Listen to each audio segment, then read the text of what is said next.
그리고 이제 지난주에는 솔로몬이 죽었죠. 여로보암이 아니라 르호보암이 이제 왕이 됐습니다. 르호보암이 왕이 됐는데, 르호보암이 왕이 되자마자 이스라엘 사람들이 사람을 하나 불러요. 여기서 이스라엘이라고 그러면 항상 이제 우리가 지금은 이스라엘이 남북이 구분이 없는 이스라엘이지만 이 구약 성경에 이스라엘 하면 언제부턴가 이제 북쪽에 10개 지파, 남쪽에 있는 유다 1개 지파를 따로 말할 때 북쪽에 있는 이스라엘 10개 지파를 말하는 것입니다. 이 이스라엘 10개 지파의 사람들이 이제 애굽으로 도망가 있는 여로보암을 불러드립니다. 여로보암은 왜 거기 도망가 있죠? 아히야로부터 신탁을 받아가지고 새 옷 10조각을 찍힌 것을 받아가지고 이제 장차 이 10개 지파의 왕이 될 것이다라는 신탁을 받자 솔로몬이 그를 죽이려고 그랬잖아요. 그래서 여로보암이 급히 이제 애굽으로 도망갔던 거예요. 사실 이것도 우리가 생각해 보면 이러면 안 되는 거예요. 하나님이 예언자를 보내가지고 미리 예언을 하시는 건 반드시 이 일이 이루어질 테니까 니들 각오해. 어떤 일이 있어도 이것은 이루어지는 거야. 이렇게 하려고 예언자를 보내시는 게 아니라는 얘기죠.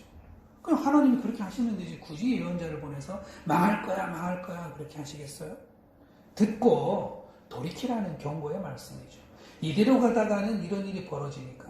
그러면 솔로몬이 그런 신탁이 여로보암에게 내려갔다는 얘기를 들으면 어떻게 해야 돼요? 큰일 났네. 내 아들 때 르호보암 때 나라가 갈릴 수도 있겠구나. 그래서 빨리 내가 무엇을 잘못했는지 회개를 해야 되는데 그렇게 안 하고 여로보암을 죽이려고 쫓아다녔다는 것이죠. 이렇게 되면 예언이 예언대로 실현이 되는 거예요. 근데 솔로몬이 죽고 나서 이제 르호보암이 왕이 되자마자 이스라엘의 10개 지파가 지금 애굽에 도망가 있는 여로보암을 급히 불러드립니다. 그래서 그들을 이 여로보암을 대표로 삼아가지고 이제 르호보암에게 통지를 합니다. 르호보암 왕이시여 세겜으로 오소서. 세겜은 이제 이스라엘의 그 중심 지역이에요. 거기가 세겜인데 지금 르호보암은 예루살렘에서 왕이 됐을 거 아니에요? 르호보암 보고 오라 그러는 거예요. 그러니까 르호보암이 또 거기서 다 모여서 오라 그러니까 또 갈 수밖에 없죠. 그래서 갑니다. 세겜에 가니까 이스라엘을 대표해서 여로보암과 모든 지파들이 얘기하기를 우리의 멍에가 너무 무겁습니다. 우리의 멍에를 좀 가볍게 해주십시오. 그러면 우리가 왕을 섬기겠나이다. 이렇게 얘기한 거예요. 조건부를 얘기를 하는 거죠. 그러니까 이게 우리의 멍에가 너무 무겁다라고 모든 지파들이 만나가지고 여로보암까지 끌어들여가지고 여로보암은 이제 용사죠. 여로보암을 끌어들여서 같이 얘기를 한다는 이 자체는 백성들이 뭔가 지금 탄원을 하고 있는 거예요. 우리가 너무 힘들었습니다라고.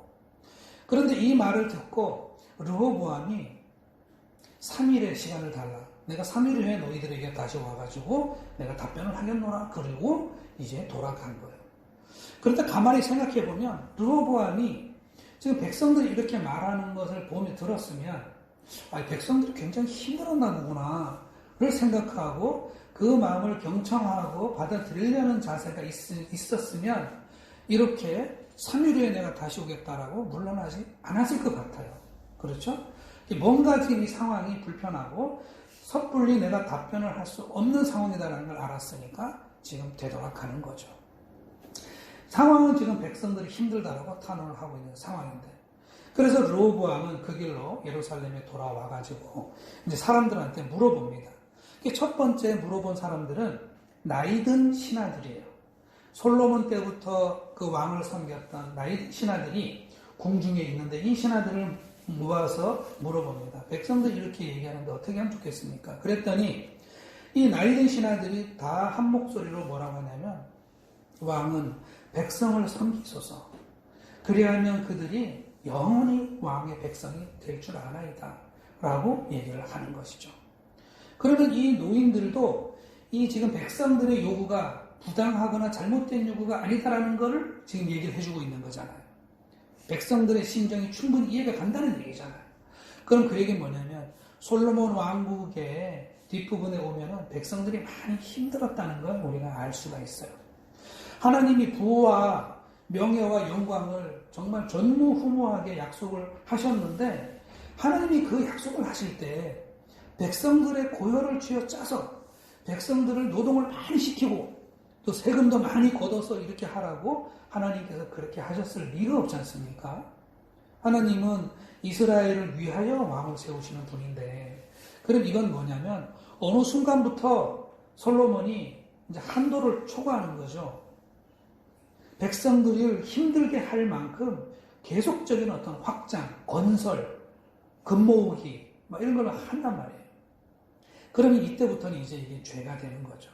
백성들이 힘들어서 얼마나 힘들었으면 왕이 바뀔 때까지 기다렸다가 왕이 바뀌자마자 또 자기들의 말을 안 들어줄 것 같으니까 도망갔던 용사까지 불러가지고 이렇게 탄원을 하는데 내용도 멍에만 가볍게 해주면 왕을 섬기겠다라고 이렇게 얘기를 하잖아요. 그러니까 이제 노인들은 이 상황을 100% 공감을 하는 거예요. 그래서 이제 르호보암에게 말을 하는 것이죠. 백성들을 이제 위로하셔야 됩니다라고 얘기를 하는 거죠. 그런데 이 소리를 듣고 이 르호보암이 또 대답을 안 해요. 그건 뭐죠? 그럼 이 얘기도 뭔가 자기가 선뜻 대답하기가 싫은 거죠. 그래서 이번에는 또 다른 그룹들에게 의견을 물어봅니다. 누구에게 물어보냐면 함께 자라난 신하들, 어린 신하들, 소년들이라고 얘기를 해요. 함께 자라났으니까 어려서부터 이 궁중에서 함께 자라난 왕족들이라든가 또 신하들의 자제라든가 이런 고위층들이겠죠. 그래서 이런 자기 또래의 사람들에게 이것을 물어봅니다. 그러니까 이 또래의 사람들은 르호보암이 어떤 사람인지를 자기들이 보고 자라왔잖아요. 그러니까 르호보암의 심정을 너무너무 잘 아는 거예요. 그래서 뭐라고 얘기하냐면 왕은 이렇게 대답하십시오. 나의 새끼손가락이 내 아버지 솔로몬의 허리보다 굵다라고 대답을 하십시오. 얼마나 대단한 사람이에요, 르호보암이. 솔로몬도 어마어마한 왕인데 역사에 둘도 없는 왕인데 그 허리보다 자기 새끼손가락이 더 굵다는 거예요. 그렇게 하면서 말씀하시기를 너희가 무거운 멍에를 얘기하느냐? 나는 더욱 무거운 멍에를 너희한테 지우겠다. 그리고 내 아버지가 너희들을 채찍으로 징계를 했으면 나는 전갈 채찍으로 너희들을 징계하겠노라 라고 대답하십시오 라고 얘기하는 거예요. 전갈 채찍은 채찍 끝에다가 뭘 달아요. 그래가지고 더 큰 고통과 죽음에 이르는 그런 채찍이에요. 그걸로 다스리겠다고 얘기를 하는 거예요. 이 소리를 듣고 르호보암이 흡족해 했어요. 그리고 이제 3일의 시간이 지났어요. 그래서 이제 르호보암을 중심으로 이제 세겜에서 이제 사람들이 모였어요. 르호보암도 갔어요. 이제 여로보암하고 담판을 짓습니다. 모든 이스라엘의 이 대표들이 르호보암의 입에서 떨어질 그 말을 기다리고 있죠. 그런데 르호보암의 말에서는 그들이 기대하던 말이 나오지 않았어요. 그 말이 나왔어요. 자기 새끼손가락이 자기 아버지 솔로몬 허리보다 굵대요. 그리고 우리를 더 무거운 멍에를 매게 하겠으며 우리에게 정갈채찍으로 우리를 다스리겠다라고 얘기를 하는 거예요. 그러니까 이제 이 요구사항은 거절된 거죠. 그 순간 이제 여로보암이 자리를 박차고 일어났습니다. 일어나면서 한 말이 오늘 우리가 읽은 말이에요. 우리가 다윗과 무슨 관계가 있느냐? 이새의 아들에게서는 받을 유산이 없도다. 이스라엘아 다 장막으로 돌아가라. 다윗이여 너는 내 집이나 돌보라. 이러면서 다 각기 장막으로 돌아갔다는 거예요. 그건 뭐죠? 르호보암의 통치를 더 이상 받지 않겠다라는 걸 선언을 하는 거예요. 반역이고 반란이에요. 왕국에서부터 이탈하겠다는 걸 지금 선언하는 거예요. 정말 이 사울 때부터 40년씩 해서 3번 120년의 이스라엘 역사가 큰 위기를 지금 맞이하게 된 것이죠. 우리가 다윗과 무슨 관계가 있느냐?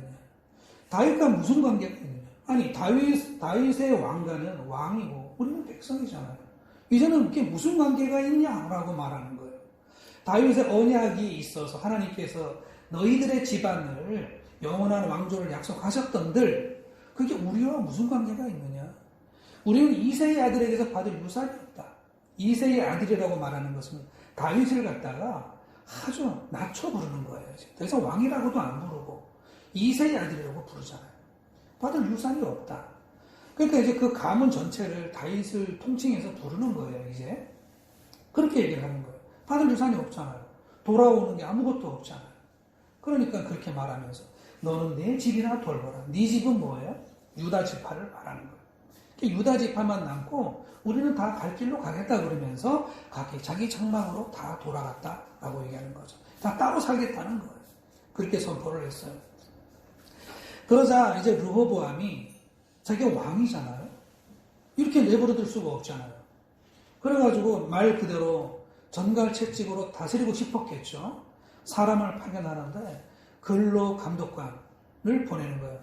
그래가지고 이 노동을 감독하는 자 아도람이라는 사람이 전부터 계속 등장하죠. 이 사람을 보내가지고 다시 이스라엘을 다시 멍에도 지우고 세금도 거두려고 아도람을 파견하는데 아도람이 이스라엘 사람들에 의해서 돌에 맞아 죽습니다. 더 이상 이제 통치가 안 통하는 거예요. 왕의 통치가 이제 안 통하는 거예요, 이제. 아도람이 와서 죽자 이스라엘 사람들이 아도람이 죽었다는 소리를 듣고 이제 르호보암이 여기 말처럼 말을 타고 예루살렘으로 도망을 가버립니다. 그리고 이스라엘 사람들은 이참에 왕을 따로 세워요. 그래서 다 모입니다. 공회를 열어가지고 거기서 여로보암을 왕으로 추대를 해요. 그래서 여로보암은 이제 이스라엘 10개 지파의 왕으로 선출됩니다. 왕이 지금 둘이 생겼죠, 이제. 그러니까 르호보암이 이걸 진압하려고 군대를 이끌고 이제 쳐들어가려고 합니다. 진압을 해야 될 거 아니에요. 반란인데. 근데 그때 하나님의 종, 한 선지자가 나타났는데 그 사람 이름이 스마야라는 그런 선지자예요. 스마야가 나타나가지고 이제 왕에게 말하기를 하나님의 말씀을 들으십시오. 하나님께서 말씀하십니다. 이건 내가 이렇게 하는 것이니 너는 대적하여 싸우지 말고 돌아가라. 그래가지고 이 르호보암이 군대를 더 진군시키지 못하고 이제 돌아옵니다. 그럼 어떻게 돼요? 이제 북쪽은 북쪽대로, 남쪽은 남쪽대로 각기 왕이 다스리는 두 나라가 된 거예요. 그래서 이제 다시는 이 두 나라는 하나가 되지 못하고 각각 북쪽은 약 400년 후에 아수르에게 멸망당하고 그때 남쪽 유다는 살아남았지만 그 뒤에 일어났던 이 바벨론 제국에 의해서 남쪽 유다도 다 망해버려요. 망할 때까지 이 두 나라는 다시는 하나가 되지 못하고 완전히 이제 갈라지게 되는 겁니다. 지금 이스라엘의 120년 역사가 통일 이스라엘, 사울 때부터 있었던 120년 역사가 끝이 난 거예요. 사울 40년, 다윗 40년, 솔로몬 40년 역사가 이렇게 끝나고 이제 르호보암 때에 이르러서 왕국이 분열되어 버리고 마는 거죠. 이 르호보암이 만일 사람의 말을 들을 때에 노인들의 말, 나이 든 사람들의 말을 들었더라면 그 왕국은 다시 건강하게 갔을 거예요. 근데 이제 그렇게 되지 못했죠. 왜냐하면 르호보암은 아마도 솔로몬 왕의 황태자로 성장하면서 한 번도 누구의 마음을 위로한다거나 약자들의 고통을 헤아린다거나 하는 것들을 배우지 못하고 자라났음에 틀림없어요. 아버지가 그 나라를 채찍과 강압으로 다스렸기 때문에 그리고 그 영광과 그 나라의 모든 일들을 감당했기 때문에 르호보암도 당연히 그래야 될 줄로 생각을 했을 거예요. 그러니 고대의 모든 왕들은 그래요. 선함을 베풀었다기보다는 군대의 강력한 힘으로 또 왕의 그 권력을 가지고 백성들을 그냥 억압하고 통치하던 그런 시대의 그 왕들이 다 왕들이에요. 그런데 이스라엘은 다르죠. 이스라엘은 하나님께서 왕을 세우실 때 백성들이 자기 살겠다고 우리를 살려줄 왕을 세워달라고 해서 사무엘 때부터 왕이 시작된 이후로 이스라엘의 왕은 하나님을 대신하여 이 백성들의 안전을 보장하고 평화롭게 해야 될 그런 선정을 베풀어야 될 왕이란 말이에요. 고대의 다른 이방의 왕들하고는 개념이 달라요. 그런데 르호보암은 지금 다른 이방의 왕들하고 똑같은 생각을 가지고 다스리고자 하는 것이죠. 근데 백성들은 다르잖아요. 백성들은 하나님의 백성들이고 왕이 자기들에게 유익해야 된다는 걸 알고 있는 그런 백성들이에요. 그러니까 그런 유익이 사라져갈 때 백성들은 이제 다 물러나는 거예요. 모든 독재는, 모든 왕권이 이와 마찬가지예요. 마찬가지예요. 지금 중국에서 시진핑이 뭐 영구집권 체계를 마련했고 그 황제가 됐다라고 얘기를 하잖아요. 그 중국의 모택동이 공산혁명을 일으킨 이후로 지금 같은 체제는 없었다고 합니다. 지금 이제 황제 체제로 가는 중국 역사가 거꾸로 가는 그런 시대예요. 그런데 시진핑이 두려워하는 게 뭐가 있느냐? 백성들의 신임을 잃을까봐 두려워해요. 또 중국 사람들이 한번 또 이렇게 열받으면 또 난리가 나잖아요. 그러니까 어떻게든지 시진핑은 자기가 그만한 권력을 유지하려면 백성들 어떻게든 유익을 줘야 되는 거예요. 그래서 이제 중국의 역사는 시진핑이 앞으로 어떻게 중국인들의 마음을 계속해서 사로잡을지. 지금 푸틴도 어쨌든 국민 80%가 자기를 지지하고 있기 때문에 우크라이나 전쟁을 할 수 있는 것과 마찬가지예요. 그래서 르호보암도 그것을 국민들의 지지를 받아야 되는데 이 국민들의 지지는 어디에 있는가? 백성들이 요구하는 것들을 들어줘야만 되는데 자기 혼자만의 생각을 가지고 그렇게 다스렸던 거예요. 그러니까 백성들이 말하잖아요. 이세의 아들에게서 받을 유산이 어떠나? 우리에게 무슨 유익이 있느냐? 다윗과 무슨 관계가 있느냐? 처음에 사울 왕이 됐을 때는 블레셋으로부터 이겼어요. 그래서 그 나라를 지켰어요. 이 블레셋이 공격하고 들어올 때에 물론 그때 다윗이라는 소년 장수도 있었고 아브넬이라는 장수도 있었지만 어쨌든 간에 사울의 통치 기간 동안에 계속해서 전쟁에서 이겼어요. 그러면서 그 나라의 안전이라고 하는 왕이 세워준 목적대로 이스라엘 백성들에게 유익이 있었습니다. 그리고 다윗 왕 40년 때는 어땠어요? 가는 곳마다 이겼잖아요. 요압을 필두로 해서 가는 곳마다 이겨가지고 사방에 평화가 왔어요. 온 이방들을 다 복속시키고 그 나라 역사에 둘도 없는 평화 시대가 다윗 시절에는 왔어요. 그러니 백성들이 유익하잖아요. 그 평화를 바탕으로 솔로몬 때는 놀라운 부국이 되었어요. 그러면 또 이것이 이제 유익이 되는 거예요. 그런데 어느 순간 한도가 초과돼서 하나님께서 허락하시는 한도가 초과되어가지고 욕심을 부릴 때 백성들에게는 고통이 온 거예요. 그러면 이제 르호보암이 왕이 됐어요. 그럼 르호보암은 백성들에게 어떤 유익을 줘야 돼요? 할 거 다 했잖아요. 나라 세우시고 나라를 완전하게 세우시고 그 완전한 후에 평화를 이루셨으면 그 다음에 르호보암이 할 건 없잖아요. 근데 고맙게도 백성들이 와서 요구를 하잖아요. 요구를. 그러면 사실은 르호보암은 그걸 고맙다고 그래야죠. 아, 내가 백성들에게 할 것이 있네. 저들의 멍에를 낮춰주면서 저들을 위로해줘야 되겠구나. 이제는 번영을 위해 희생했던 그 백성들을 위로할 때가 된 거예요. 이 얘기를 들었어야 되는 것이죠. 그러니까 노인들은 그걸 알았어요. 노인 이 신하들은 솔로몬의 왕국 시절에 어느 순간부터 백성들이 고통을 겪고 있다는 걸 알았기 때문에 그리고 또 위기가 찾아왔다는 것도 그 노인들은 알았어요. 지금 이스라엘 사람들이 여로보암을 중심으로 뭉치고 있잖아요. 이거는 왕권에 도전할 수 있는 아주 중대한 위기 상황이거든요. 그러니까 노인들은 알았어요. 그래서 르호보암에게 백성들의 말을 들으십시오. 백성들을 섬기십시오라고 얘기를 하는 거예요. 그러면 영원히 왕은 왕노릇 할 수 있을 것입니다. 라고 되는 것이죠. 그런데 그렇게 하지 않았다는 것이 이제 르호보암에게 찾아온 비극이고 르호보암의 때에 있어서 백성들이 이탈해가는 그런 비극이 이제 일어나게 된 것이죠. 우리가 사람들이 말을 들을 때 이제 이 르호보암은 자기 귀에 들을 수 있는 말, 자기가 듣고 싶은 말이 나올 때까지 계속 사람들한테 물어봐요. 이제 이런 얘기가 있습니다. 신학생들이 이제 목사가 되겠다고 기도를 하고 오잖아요. 그러면 다들 응답받았다라고 얘기를 해요. 근데 이제 우리끼리 농담하면 뭐라고 하냐면 어차피 응답받을 때까지 기도했을 거잖아. 중간에 하지 말라는 목소리가 있었어도 안 들었을 거잖아. 그럼 다들 가만히 있어요.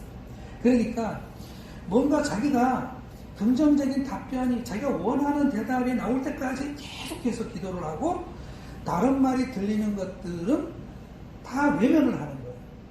그러니까 이제 그렇게 되면은 이제 분별이 많이 떨어지는 거예요. 어떤 것이 하나님의 음성인지가 많이 떨어지는 거예요.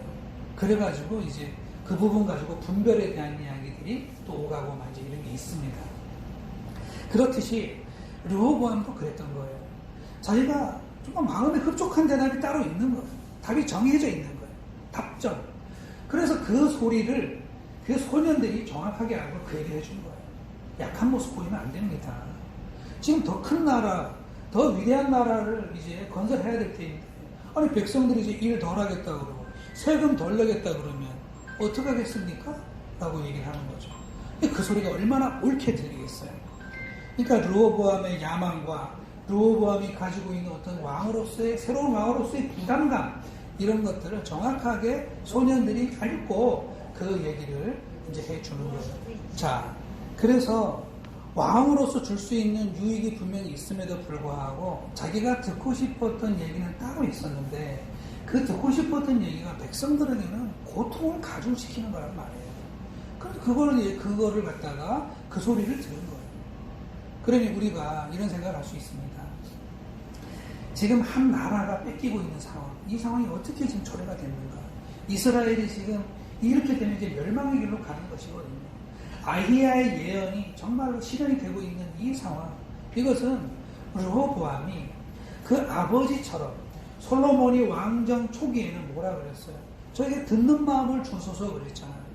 그래서 이 백성을 재판하게 하셔서 이 백성들로 하여금 하나님의 법을 깨닫게 하소서, 가르칠 수 있게 하소서 그랬단 말이에요. 그러면 적어도 아버지처럼 자기도 처음에 듣는 마음을 주소서 하고 그 마음을 열어놓고 진심으로 자기가 무엇을 해야 할지를 판단할 수 있었다면 이런 상황은 오지 않았다는 것이죠. 이런 상황은 오지 않았다는 것이죠. 이건 너무나 큰 비극이에요. 이후로부터 이제 이스라엘 역사는 정말 참혹한 역사가 이제 진행이 되는 거예요. 이 민생은 도탄에 빠지고 끝없는 갈등과 전쟁과 핍박 가운데 정말 이제 참혹한 삶을 살게 되거든요. 그 모든 평화와 부는 다 뺏겨버려요. 솔로몬의 황금도 다 이방인들이 쳐들어올 때마다 다 뺏어가고 다 뺏어가버려요. 다 없어져 버린단 말이죠. 우리가 그렇습니다. 하나님의 음성을 듣는다는 것은 실제로는 하나님께서 우리의 주신 이성적인 능력으로 그걸 듣는 거예요. 이것이 영분별에 해당하는 거예요. 그래서 우리가 신학교 들어가면 1학년 때부터 3학년까지 중요하게 생각하고 가르치는 것이 뭐냐면 영분별에 대해서 가르치는 겁니다. 수없이 들리는 이야기들 가운데 어느 것이 하나님의 음성인가를 계속 분별할 수 있도록 가르치는 거예요. 그럼 그 가르치는 것 중에 중요한 일이 뭐냐면 쓰라고 얘기를 해요. 이것인가 해서 쓰라고 얘기를 합니다. 쓰고 그것을 보고 또 묵상하면서 이게 무슨 작업이죠? 어떤 이야기는 내가 듣기에 편안한 얘기가 있고 어떤 이야기는 나한테 내가 저항하는 게 있어요. 그래서 이게 저항이라는 표현을 쓰거든요. 내 마음속으로 저항하는 거예요. 듣기 싫은 거예요. 기분이 안 좋은 거예요. 들으면. 왜냐? 나를 불편하게 하고 내 마음이 흐르는 그 방향과 맞지 않기 때문에 거절하고 싶고 그런 거예요. 그럼 이걸 다 쓰라는 거예요. 그러면서 어디로 가느냐? 판단의 능력을 이 심장에서부터 위로 올리는 거예요. 우리 이성으로 올리는 겁니다. 그래서 이것은 내가 편안했다. 이것은 내가 불편했다. 이것은 내가 좋았다. 이것은 좋지 않았다. 하나님께서 무슨 말씀을 하시는가? 하나님은 어떤 분이신가? 이런 것들을 잘 보면서 이 중에서 내가 결론을 내릴 수 있는 것들을 찾아내는 거예요. 그리고 영적 지도자하고 상담을 합니다. 그래서 영적 지도 프로그램이 있어요. 신학생들끼리 서로 그냥 짝을 지어줍니다. 그게 가능한 이유가 뭐냐면 영적 지도라고 그래서 무슨 아주 고명 이름 높은 어떤 그 영적 대가를 찾아가야 되는 건 아니에요. 누구라도 영적인 어떤 그런 지도를 할 수가 있습니다. 장기 훈수 두듯이 바둑 훈수 두듯이 그렇게 같이 얘기를 해주는 거예요. 이것은 뭐냐면 르호보암에게 필요했던 것은 내가 이미 어떤 방향성을 정해놓고 듣고 싶은 얘기만 들으려고 찾아다니는 것이 아니라 비록 노인들의 얘기가 내 마음에 불편했을지라도 이건 아닌 것 같은데 이렇게 되면 이렇게 되는데 라고 했을지라도 그것을 다 놓고 열린 마음을 가지고 이것을 판단을 할 수 있어야 된다는 것이죠. 하나님은 생명과 진리가 되시고 사람의 마음은 끝없는 변덕에 시달리는 게 우리 사람의 마음이기 때문에 같이 판단을 할 때는 절대로 내 마음을 내려놓고 하나님 중심으로 와야 되는 거예요. 이 나이든 신하들의 말 속에 하나님이 이스라엘을 다스리고자 하는 방향성이 있었고 하나님이 그 시대에 필요한 의와 공평을 지금 가르쳐주고 계시는데 르호보암은 자기 기분, 자기의 욕망, 자기의 야망을 따라가지고 그거를 버렸어요. 근데 실제로 우리 그리스도인들이 이런 일들을 많이 겪습니다. 저 역시도 누군가의 말은 막 거슬려요. 또 누구의 말은 편안해요. 그것은 나의 취향과 나의 신앙의 결과 이런 것들과 관계되는 거예요. 그런데 제가 성장할 때는 어떻게 성장하느냐. 매일 가던 길 가고 매일 했던 생각만 똑같이 하면 저는 어떻게 되냐면 점점 사람이 외골수가 되어져 가고 점점 아진만 큰 사람이 되는 거예요. 다른 것들은 자꾸 버리고 그런데 내가 싫은 마음 들고 내가 과연 그렇게 해야만 돼? 라고 하는 쪽으로 하지만 그것이 옳은 길이라면 그것을 따라갈 때 제가 내성도 생기고 이 경계도 넓어지면서 조금씩 성장해 가는 걸 느껴요. 그래서 이전에는 그 불편했던 것들이 점점 불편하지 않아지고 그것이 자연스러워지면 그만큼 저는 이제 인격적으로나 신앙적으로 성장을 하게 되겠죠. 그런 과정이 저에게도 있듯이 모든 분들에게도 이와 같은 과정은 있는 것이라고 생각이 되는 것이죠. 르호보암이 지킬 수 있는 나라를 잃어버린 것도 마찬가지듯이 우리도 지킬 수 있는 우리의 삶의 안정과 평안과 이 모든 기쁨으로부터 지키려면 그리고 하나님께서 원하시는 형통의 길로 나아가려면 하나님이 원하시는 생명의 길, 진리의 길을 우리 기분과 우리의 마음과 취향에 관계없이 선택을 해서 그쪽으로 기도할 수 있어야 된다라는 말씀을 드릴 수가 있습니다. 마음이 열려야 되고 우리가 들을 줄 알아야 되는데 마음 안 열고 안 듣다가 멸망한 사람이 르호보암이에요. 그런데 결과적으로 르호보암에게는 좋지 않은 일이 일어났어요. 정말로 자기 자신을 사랑한다면 내 안에 있는 사람의 이야기들을 내려놓고 하나님으로부터 오는 생명의 이야기, 은혜 이야기가 어디 있는지를 들을 수 있어야 되는 거죠. 그게 정말로 나를 사랑하는 거예요. 그런데 때로는 어떠한 것이 하나님의 방향성인지 잘 모를 때가 있습니다. 어떤 것이 옳은지 모를 때가 있어요. 그때 권하는 것이 무엇이냐? 고요와 침묵 속으로 들어가라고 말하는 거예요. 모든 채널을 다 끄는 거예요. 다 끄는 겁니다. 이것이 선한 소리인지 악한 소리인지 모르겠거든. 모든 채널을 다 끄고 조용히 고독하게 가는 거예요. 고독의 자리. 사람으로부터 세상으로부터 들려오는 모든 소리를 떠나서 조용히 혼자만 있는 고독의 시간으로 들어가서 거기서 침묵하면서 하나님 앞에 가만히 있는 거죠. 이것을 이제 묵상이라고 얘기하는 겁니다. 묵상을 하면서 언제까지 하느냐? 하나님의 소리가 들릴 때까지, 확신이 들릴 때까지. 베드로의 말에 의하면은 태양이 떠오를 때까지, 해가 떠오를 때까지, 그때까지 하는 거예요. 그런데 대부분의 경우에 이 묵상의 시간은 그렇게 길지가 않습니다. 그렇게 해서 어쨌든 하나님의 길을 찾으려고 하는 이 노력이 우리를 바른 길로 인도한다는 것을 이제 모든 영성가들이 말을 하고 있습니다. 오늘 우리가 르호보암의 이야기를 통해 가지고 이제 어떤 것이 우리가 살 길이고 모두에게 선한 길인지 찾는 것이 얼마나 중요한지를 우리가 함께 나눴습니다. 우리가 이를 위해서 하나님 중심의 사상으로 우리가 이성적으로, 감성적으로, 의지적으로 확립하고 그리고 마음을 열고 귀를 열고 듣는 마음이 어디에 있는지를 찾아가는 우리가 되었으면 좋겠다 하는 말씀을 함께 나누었습니다.